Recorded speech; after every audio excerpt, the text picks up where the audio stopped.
Kalau aku sekarang kalau misal ditanya, bisakah kita melahirkan sesuai dengan harapan kita atau impian kita, atau kita bisa nggak sih bersalin pervaginal gitu?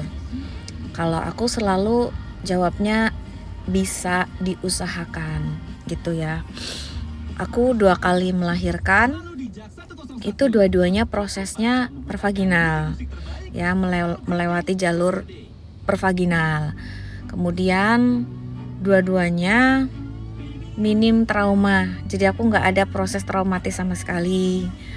Padahal kondisinya waktu itu yang melahirkan pertama itu ada lilitan 2 kali, yang kedua juga ada lilitan. Kemudian bahkan yang ketiga itu termasuk long labor.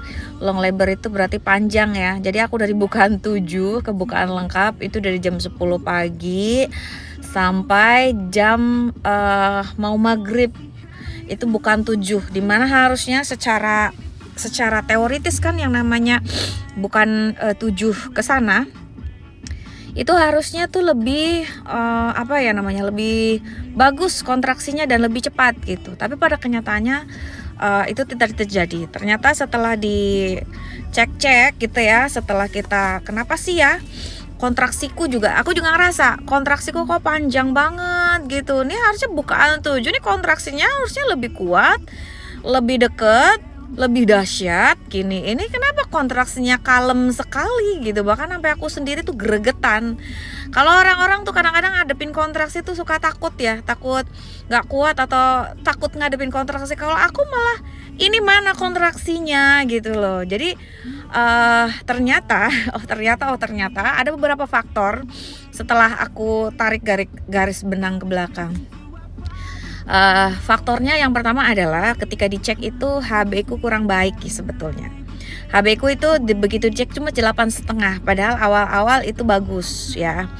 Tapi itu memang karena kelalaianku sendiri nggak ngecek, makanya aku getol banget menyuarakan ayo ibu-ibu jangan sampai kelewat ngecek HB-nya, karena jangan sampai kayak aku kejadian, karena kontraksi jadi kurang optimal gitu loh. Nah, kemudian yang berikutnya adalah posisi janin, kepala janinnya itu kurang optimal. Jadi tetap sih bisa melahirkan pervaginal. Jadi aku melahirkan itu habis azan maghrib.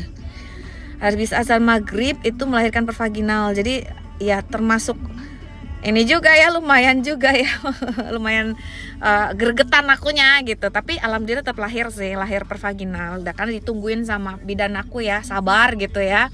Mungkin kalau aku lahiran di rumah sakit umum atau rumah sakit pada umumnya nggak bakalan nunggu sampai segini gitu. Tapi yang dipastikan bayiku dalam kondisi sejahtera, walaupun sepanjang itu tenaga medis yang megang aku memastikan tuh kondisi bayinya tuh sejahtera gitu ya. Nah itu yang kedua adalah kepalanya dan posisi badannya tuh kurang optimal. Jadi dia lebih cenderung tiduran ke rebahan ya, bayinya tuh ke sisi samping sebelah kanan gitu loh. Nah ini sebetulnya bisa kita hindari sih sebetulnya kalau dari jauh-jauh hari kita belajar mengoptimalkan posisi janin gitu. Tapi gimana sih tipsnya supaya aku tetap optimal aja, maksudnya tetap bisa lahir.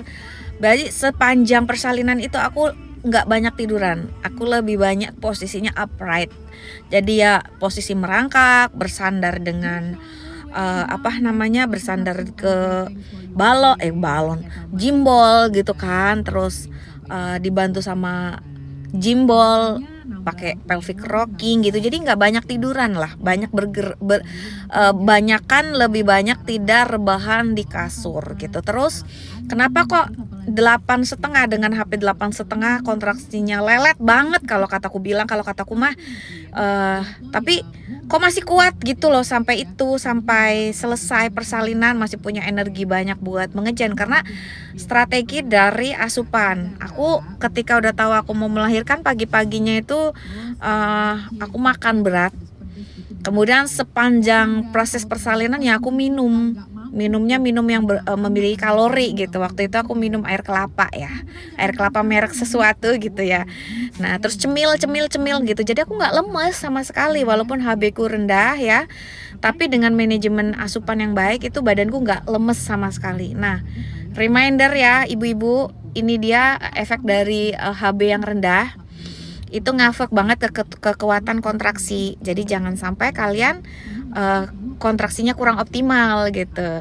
Bersyukur sih kalau misalnya kayak aku punya tenaga medis atau bidan yang paham bahwa kondisiku selama bayinya oke, detak jantung oke, nggak dapat intervensi medis tertentu gitu, nggak digerusu-gerusu nih harus cepat, harus diinduksi dan sebagainya. Beruntungnya aku di situ. Tetapi aku nggak tahu nih kalau misalnya mau mengalami kondisi sama aku di tempat melahirkan lain, apakah bisa nih minim intervensi, aku nggak tahu. Makanya untuk menghindari itu, persiapkan dengan baik gitu ya.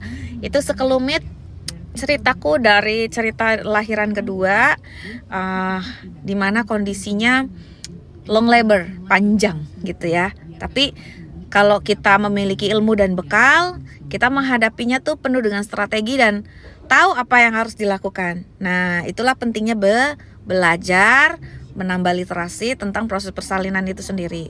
Kalau kita nggak punya bekal, kondisi kita ngadepin kondisi kayak gitu pasti bingung harus ngapain gitu ya. Jadi selamat belajar, jangan lupa ya untuk mempersiapkan semuanya dengan maksimal. Terima kasih.